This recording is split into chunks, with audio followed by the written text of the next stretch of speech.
Hello everyone. So, recently I watched King Arthur Legend of the Sword, and I have to say, that was a dumb movie.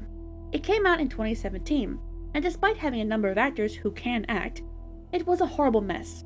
The clunky dialogue. Then we heard George had trouble again last night. I mean, me out the front. Which George? King George, Angry George, George the Dragon? Be clear, Arthur, which George? Our George. Chinese George. Kung Fu George. The 2 to 3 scenes playing over each other, the abysmal CGI, and the dreadful editing all played a part in making this movie flop.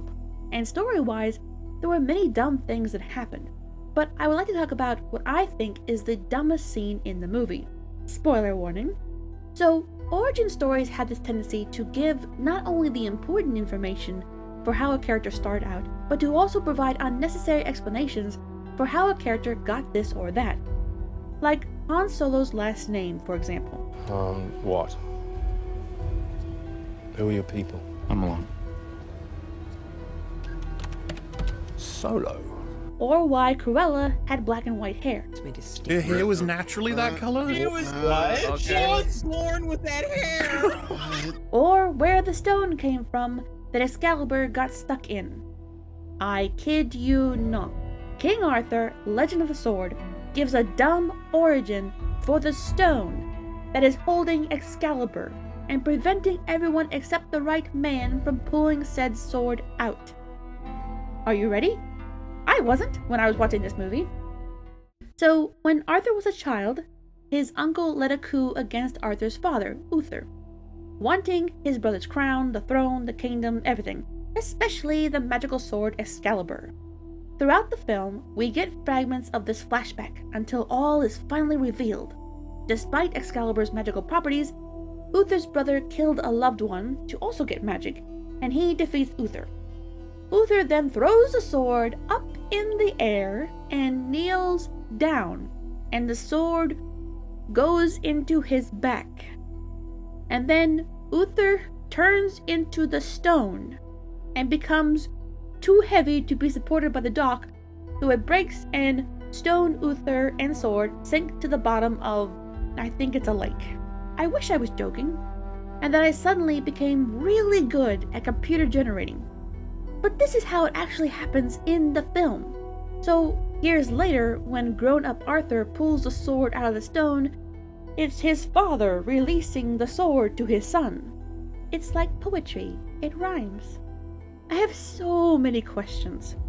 First, who greenlit that idea? And who watched this clip after it was made and still thought, yep, looks great, let's go in the movie? Lame, lame, lame, lame, lame! Now, story-wise, I don't see how this makes sense because how on earth did Uther know this would happen? He deliberately throws the sword up in the air, acting as though he knows exactly what's going to happen. But how?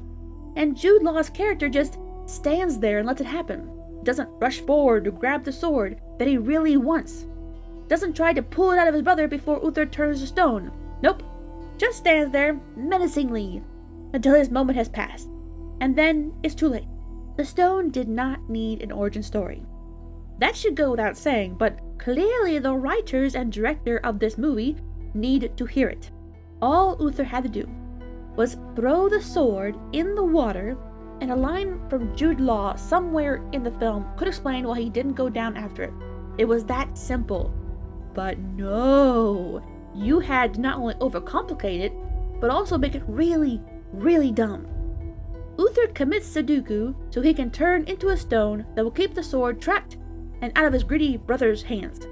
And this reveal that Uther is a stone, it has no build-up. This is not a payoff the movie seems to think it is. For in an earlier scene, when the lake goes down and the sword is revealed, Jude Law does nothing. No gloating at the sword stone, no looking at it remembering his brother, nothing that would tie into the reveal later on that there's more to the stone than being mere rock. Well, that's all I have for now. If you can think of any other dumb origins for characters, please leave them in the comments. I mean, that which required no explanation, but the writers gave one anyway, and it makes no sense. Take care, and until next time, may you all find a pot of gold at the end of the rainbow. Farewell.